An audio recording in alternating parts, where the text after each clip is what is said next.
मेरे प्यारे बच्चों, आज हम करेंगे हिंदी का नया पाठ। तो नया पाठ करेंगे आज, क्योंकि ये पाठ केवल पढ़ने के लिए, मतलब सिर्फ आपको ये पढ़ने के लिए, इसमें प्रश्न उत्तर या अभ्यास जैसे कुछ नहीं है, सिर्फ आपको ये पढ़ने के लिए ये पाठ है। तो पहले हम ये पाठ पढ़ लेंगे, उसके बाद हम हमारा नया पाठ आज हम करेंगे। तो केवल पढ़ने के लिए नाम है गोपाल कृष्ण गोखले, ठीक है। उनके बारे में कुछ बताया है। तो एक लड़का था, उसका नाम गोपाल था। वह भी आपकी तरह पाठशाला पढ़ने जाता था। एक दिन अध्यापक ने कक्षा में पाठ पढ़ाते समय बच्चों से प्रश्न किया, यदि तुम लोगों को रास्ते में पड़ा एक हीरा मिल जाए तो तुम उसका क्या करोगे।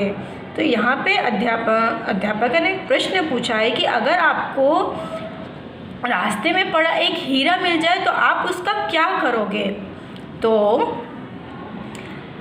एक बच्चे ने हाथ खड़ा कर उत्तर दिया, मैं उसे बेचकर एक लंबी सी कार खरीदूंगा, है ना। तो सब अपना अपना आंसर दे रहे थे। उनमें से एक बच्चे ने भी आंसर दिया कि अगर मुझे हीरा मिल गया तो मैं उसे बेचकर लंबी सी कार खरीदूंगा। दूसरा बच्चा खड़ा होकर बोला, मैं तो उसे बेचकर अमीर बन जाऊंगा, क्योंकि हीरा जो होता है वो बहुत ही महंगा होता है। फिर जो चाहे चीज़ खरीद लूँगा। तीसरे बच्चे ने कहा, मैं तो विदेश जाऊंगा, वहाँ खूब पढ़ूंगा लिखूंगा और फिर अमीर बन जाऊंगा। अध्यापक को किसी भी बच्चे का उत्तर पसंद नहीं आया, क्योंकि सब अपने निस्वार्थ से उस हीरे को बेचकर अमीर बनने के सपने देख रहे थे। इसलिए अध्यापकों को किसी का भी उत्तर पसंद नहीं आया। फिर गोपाल की बारी आई। अब गोपाल की बारी थी। बाल गोपाल खड़ा होकर बोला, मैं उस हीरे के मालिक का पता लगाऊंगा और उसे वह हीरा लौटा दूंगा। देखो बालक गोपाल ने खड़ा होकर कैसा उत्तर दिया कि मैं इस हीरे को उसके मालिक तक पहुंचाऊंगा, पहले उसका पता लगाऊंगा, फिर वो हीरे को मैं मालिक को लौटा दूंगा। इस पर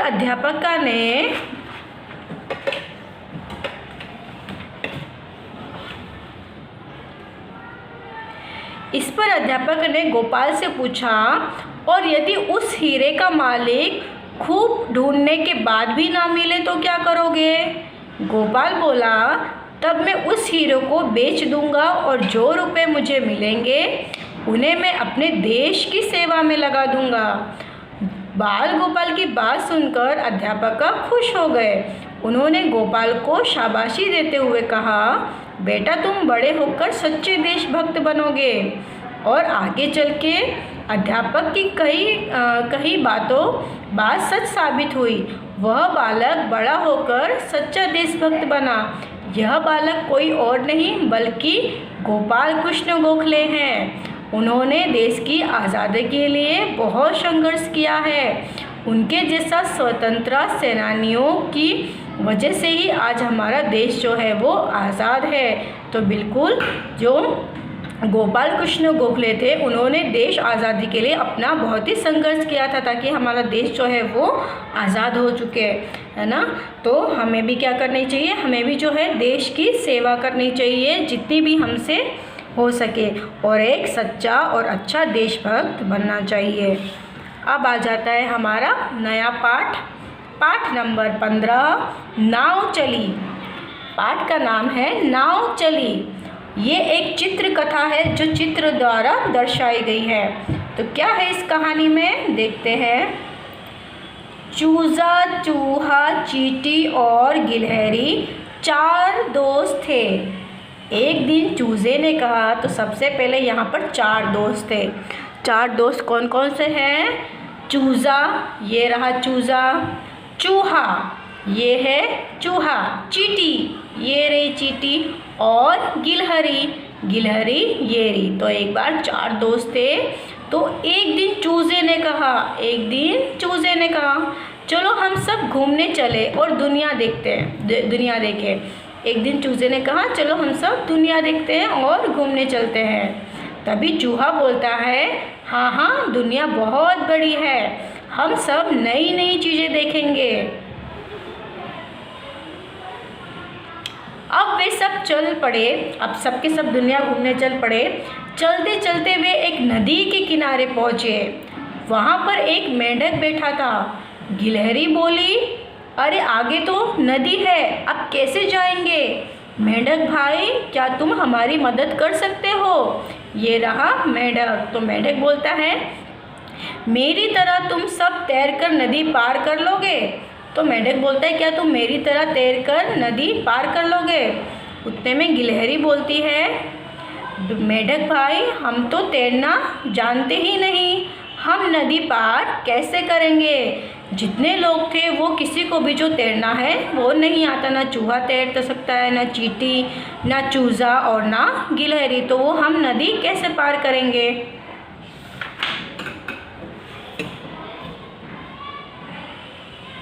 मेंढक जोर जोर से हंसने लगा, फिर घमंड करते हुए बोला टर टर तुम सबको तैरना नहीं आता तो घर लौट जाओ, मैं तो चला नदी पार करने। क्योंकि मेंढक जो है, मेंढक तो पानी में ही रहते हैं, तो मेंढक जो था वो अपने पर गर्व करने लगा, घमंड करने लगा और वो सब पे वो हंसने लगा कि तुम लोगों को तो तैरना ही नहीं आता और तुम सबको तो तैरना ही नहीं आता, और अपने घमंड करते हुए वो टर टर करने लगा कि तुम सबको तो तैरना नहीं आता, तुम सब घर लौट जाओ, मैं तो चला नदी पार करने। चारों दोस्त को मेंढक की बात बहुत ही बुरी लगी। वे नदी पार करने के तरकीब सोचने लगे। कुछ देर बाद चूजा बोला, है ना, जब चारों लोग जो थे वो मेंढक की बात उनको बहुत बुरी लगी थी कि हम तैरना नहीं जानते तो हम नदी कैसे पार करेंगे। तभी वो सबके सब नदी पार करने की तरकीब जो है वो सोचने लगे। तभी क्या एक चूजा बोलता है क्यों ना हम मिलकर एक नाव बना ले। लेकिन कैसे? चींटी बोलती है लेकिन हम नाव कैसे बनाएंगे? खूब सोचने के बाद अंत में उन्होंने नाव बनाने की एक तरकीब निकाल ही ली। चलो बहुत टाइम सोचने के बाद वो सबने मिलकर अपनी एक नाव बनाने की तरकीब जो है वो ढूंढ ली थी, निकाल ली थी। कैसे निकाली थी? चूहा दौड़ कर गया और एक बड़े से अखरोट का छिलका ले आया। ये रहा अखरोट का छिलका। चूजा एक पत्ता ले आया। चूजा क्या लाया? एक पत्ता लेके आया जो उसके हाथ में है। चींटी एक डंडी उठा लाई। देखो चींटी क्या लाई? एक डंडी उठा लाई। और गिलहरी अपने साथ एक लंबा धागा ले आई। देखो गिलहरी अपने साथ क्या लाई? एक लंबा सा धागा लेके आई। तो सब ने कौन कौन सी चीज़ें लाई? चूहे ने अखरोट का छिलका लेके आया, चूजा ने पत्ता लेकर आया, चींटी ने डंडी लेके आई और गिलहरी ने धागा लेकर आया। अब हम इन चीज़ों से एक नाव बनाएंगे। अब चूजा बोलता है कि अब हम इन सारी चीज़ों से एक नाव बनाएंगे। और चींटी बोलती है और उस मेंढक को जवाब देंगे कि हम भी नदी पार कर सकते हैं। फिर क्या था? चारों मिलकर नाव बनाने में जुट गए। तभी गिलहरी बोलती है डंडी को अखरोट के छिलके के अंदर फंसा देते हैं। तो उन्होंने फंसा दिया और चूजा बोलता है हाँ ये ठीक रहेगा। फिर उन्होंने डंडी को अखरोट के छिलके में फंसा दी। अब धागे से पत्ते को डंडी के ऊपर पाल की तरह बांध देते हैं। अब चूजा बोलता है कि आप क्या करते हैं? हम धागे से पत्ती को ऊपर पाल की तरह बांध देते हैं यहाँ पे। इस तरह उनकी नाव तैयार हो गई थी। देखो इस तरह जो उनकी नाव है वो तैयार हो गई थी। देखो यहाँ पे अब उन्होंने नाव को पानी में उतारने की तैयारी की। चींटी बोलती है अब यह नाव कौन चलाएगा? चूजा बोलता है मैं चलाऊंगा। गिलहरी बोलती है हाँ तुम ही चलाओ। तो देखो यहाँ पे नाव जो बनके तैयार हो गई है इनकी। अब नदी में धीरे धीरे नाव बढ़ चली। फिर सब जो थे वो खुश हो गए, देखो कितनी अच्छी नाव उन्होंने बनाई। फिर गिलहरी बोलती हमारी नाव चल पड़ी। फिर चूहा बोलता है वाह कितना मज़ा आ रहा है नाव पे बैठने में। और चारों जो मित्र हैं वो नाव में बैठकर जा रहे हैं। इसी तरह वे नदी के पार पहुंच गए थे। वहां उन्हें वही घमंडी मेंढक मिला। चारों दोस्तों को देखकर वो हैरानी से बोला, क्या बोला? अरे इतनी जल्दी नाव तुम्हारे पास कैसे आई? है ना, मेंढक जो था अपने घमंड करके बोल रहा था ना अपने ऊपर कि तुम लोग तो तैरने नहीं जानते, मैं तो जानता हूँ, मैं तो अभी पहुँच जाऊँगा। तो वो उनको सबको देखकर वहाँ देखकर चौंक गया और बोला कि इतनी सुंदर नाव तुम्हारे पास कैसे आई? तभी तभी चूहा बोलता है कि ये नाव हमने बनाई है। और गिलहरी बोलती है देखा, मिलकर कोई भी बड़ा काम कर सकते हैं, है ना। चूहा ने और गिलहरी ने मेंढक को क्या कहा कि ये नाव हम सब ने मिलकर बनाई है ना। और मिलकर काम करना हो तो बड़े से बड़ा काम भी हम कर सकते हैं। तो इस कहानी से हमें यही सीख मिलती है। मेंढक ने फिर देखो, मेंढक सिर नीचा करके नदी में कूद गया। फिर जो मेंढक था उसका जो घमंड था वो टूट गया और वो नदी में कूद गया। और इस कहानी से भी हमें यही सीख मिलती है कि हम मिलजुल कर किसी भी काम को आसान बना सकते हैं। बिल्कुल, अगर कोई भी बड़े से बड़ा काम, कठिन से कठिन काम भी हम अगर मिलजुल कर करेंगे तो हम वो काम को आसानी से कर पाएंगे। शब्दार्थ है दुनिया। दुनिया मतलब संसार। तरकीब मतलब उपाय। घमंड मतलब अहंकार। वाचन शुद्ध लेखन है मेंढक, डंडी, गिलहरी, तरकीब, अखरोट, चूजा, नाव। अभ्यास है मेंढक जोर जोर से क्यों हंसने लगा? तो क्यों हंसने लगा था मेंढक जोर जोर से? क्योंकि चूहा, चूजा, चींटी और गिलहरी को तैरना नहीं आता था। यह जानकर वो जोर जोर से हंसने लगा। फिर चारों दोस्त ने नाव कैसे बनाई? तो चारों मित्रों ने मिलजुल कर नाव बनाई। अब है क्वेश्चन आंसर।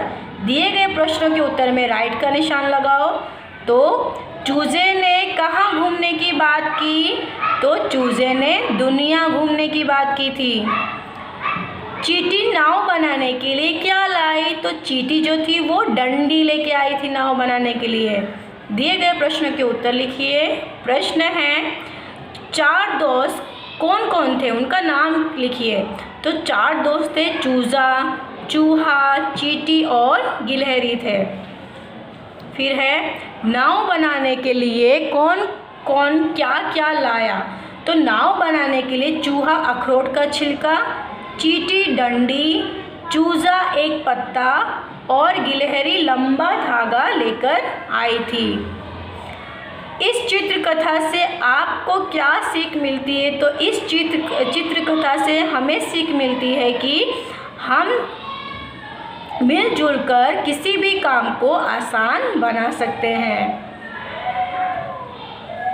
अब है गोले में दिए गए शब्दों में विलोम शब्द पर राइट का निशान लगाओ। विलोम शब्द मतलब विरोधी शब्द जिसे बोलते हैं वही, ठीक है।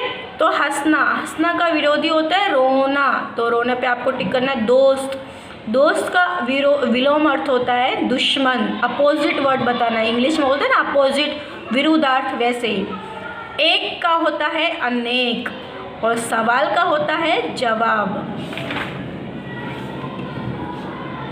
अब दिए गए वाक्यों में का, की, के, को लिखकर खाली जगह भरिए। किसमें का, की, के, को आएगा वो सही यहाँ पे लिखना है। तो वे सब चलते चलते एक नदी के किनारे पहुँचे, इसमें आएगा के। उन चारों को बहुत बुरा लगा, इसमें आएगा को। वे नदी के पार करने की तरकीब सोचने लगे, इसमें आएगा की। चूहा अखरोट का छिलका ले आया, क्या लाया? चूहा अखरोट का आएगा, छिलका लाया।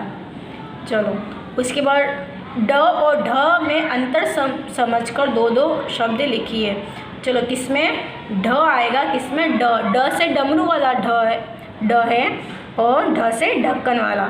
ठीक है, ड जैसे लड़ना, लड़की, लकड़ी, दो दो शब्द आपको लिखने हैं। ढ से ढक्कन वाला चढ़ना, पढ़ना, कढ़ाई, है ना। ये से दो दो वाक्य आपको लिखने हैं।